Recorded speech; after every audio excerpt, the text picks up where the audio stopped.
Hey there everybody, my name is Kat Bowser. I'm your resident fantasy therapist and welcome back to my channel. Sorry my videos have been a little sparse lately. My husband just finished up his winter semester at school, so I've been helping him out. So I'm hoping that I can catch up now. So I'm going to try to give you guys 3 videos this week, and then next week, the week of Christmas, I'll give you guys 2. So that being said, moving forward, so today I wanted to kind of do kind of a short one, but one I think is interesting, and that is talking about the psychology behind hope.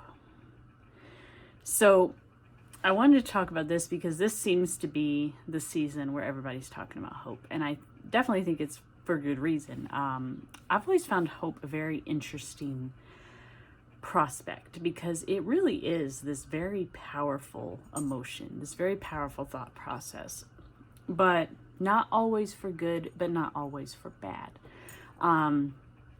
There's actually a quote, I'll have to look up who said it and I'll put that in the description once I find it, that hope makes a good breakfast but a poor supper.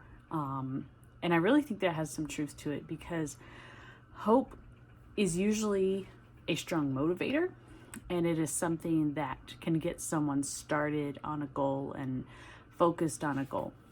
But without reinforcement, it's hard for it to continue to do that without end. Like, if you were to, well, I'll use a war for example. The beginning of a war, people have motivation, they have a push forward, they have a belief in what they're doing. But if they get hit with defeat after defeat after defeat, it starts to wear down your morale. And unless you get some victories in there, then eventually it's going to be like, what am I doing this for?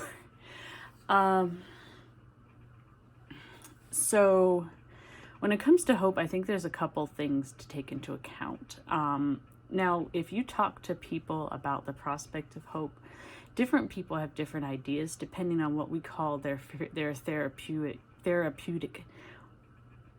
orientation, which is basically what therapeutic viewpoint or mindset do you follow? Are you someone who is more Freudian? Are you someone who's more for positive psychology? Are you a behavioralist?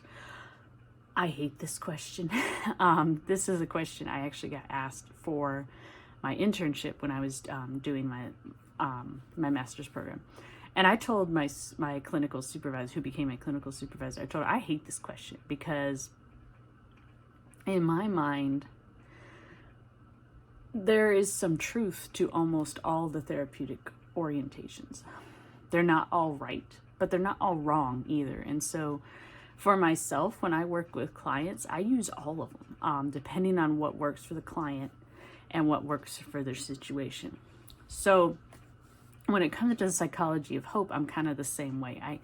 I think there's something to be said for a viewpoint from multiple orientations. So the one that's most popular with positive psychology is the idea that people who have a strong sense of hope are usually also people who are more resilient. I've talked about resilience before in one of my trope diagnosis series. I'll link that below if you guys are interested in it. But basically resilience is the ability to bounce back, the ability to keep going despite adversity. And there's a lot of different things that affect a person's ability to be resilient. One of them, which they find in people that have that report high instances of a feeling of hope, is broad thinking is one of them. So the ability to look at a much larger picture than necessarily what just affects you. And this kind of ties back to the resilience factor of being flexible, being able to look at things from different viewpoints, different angles. The other is they generally have identified goals. Now, working in therapy, I'll tell you, there is almost no statement that people hate more than what are your goals, because they get asked that all the time.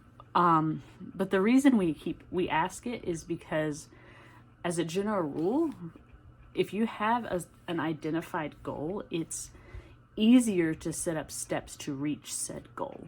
In therapy, we call them, you need to have tangible goals. So things that you can measure, things that you can say, yes, I reached this goal. And the reason for that is when people have very vague goals, it's very easy to discount, well, I didn't really reach it. So if you have something more solidified, it's easier to say, yeah, I did accomplish this, I did do this. The other is different routes to your goals, different resources. And again, this goes back to the resilience thing. People that have more resources tend to be more resilient because they have different areas that they can lean on if they need assistance, basically. So this can boil down to having a lot of coping skills. It can boil down to having family or friends who can support you. It can boil down to just having a very flexible mindset. There's lots of different things. But when it comes to hope, one of the things that really keeps it going is if one way fails, I have another. If that way fails, I have two more. So people keep finding pathways to whatever their end goal is. I think the other thing to take into account, and this is from behaviorism, is that, remember what I said before about hope needing a reinforcer? This is kind of what I'm talking about, is when you guys think about, let's think about a basic reward system. You know, you do something, you get a reward. What do you think makes it most effective? Most people I've found would say, well, consistency. And that's true. But if you actually look at the research behind it, it's interesting. The most effective long-term is inconsistent consistency. And yes, I will explain that oxymoron. So let's take the example of, there were experiments done with rats, our perpetual research friend. And what they did is they had 4 sets of rats, 1 control, and the other 3, in like box 1, they had a little trigger that the mouse or rat could push and it would release a food pellet. And so they wanted to see how long it took them to learn this. And they learned it pretty quick. So in the first box, every time the rat hit the trigger, the food was released. Okay. Second one, the food was released sometimes when they hit the trigger, not all the time. Third one, after training the rats to push the trigger to get food, they stopped having the trigger produce food. And they basically waited to see what happened.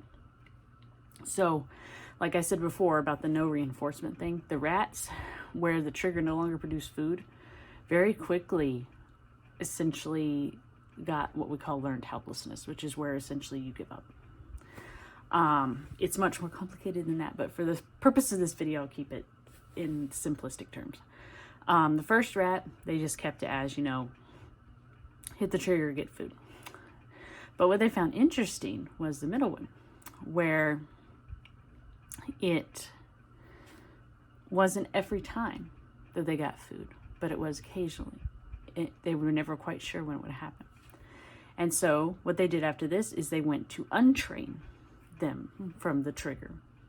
So they made it so that the trigger stopped producing treats and food.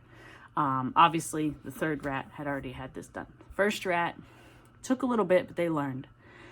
The second one, where it was inconsistent, it took the longest for them to unlearn it, because there was this sense of maybe next time. That motivation I was talking about, that hope motivation. And I believe it ended up with, it took them twice as long to unlearn because of that sense of hope. So I always thought that was very fascinating.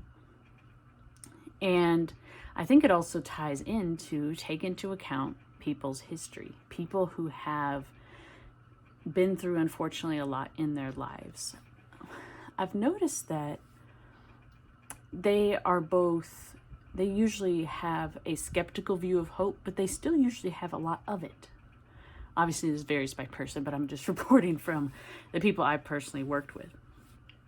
So there seems to be this sense of, I don't know if it'll get better, and I don't know if it'll get better soon, but I still have this sense that it might.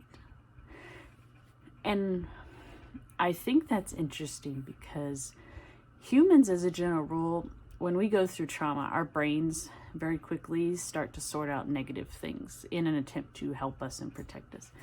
But I think the sense of hope is almost protected from this to some degree. Like I said, this is just average. There's obviously exceptions to this rule. But I think that hope is a very persistent emotion. It's one that, well, honestly, let me quote Prince of Egypt here. Hope is frail, but it's hard to kill. And I really think that's true. So I personally love it when stories address the issue of hope, because like I said, it can be a very powerful thing, both for the negative or for the positive. And I love it when stories do both, where they show that hope in the wrong circumstance can be dangerous to a person, but at the same time, hope in another circumstance can be their saving grace. Kind of like, honestly, anything in psychology. So that's just my little super brief delve into the idea of hope. I hope you guys enjoyed it. No pun intended. And as always, if you have any comments or suggestions, feel free to leave them below. I will get to them as soon as I can. I will try to give you guys about 3 videos this week, I hope. And then I typically try to do 2 videos per week. And until next time, I hope you guys stay safe. If you want to make sure you don't miss when my next videos go up, make sure you subscribe and ring that bell so you'll get notified. And until I see you guys next time, have a good one.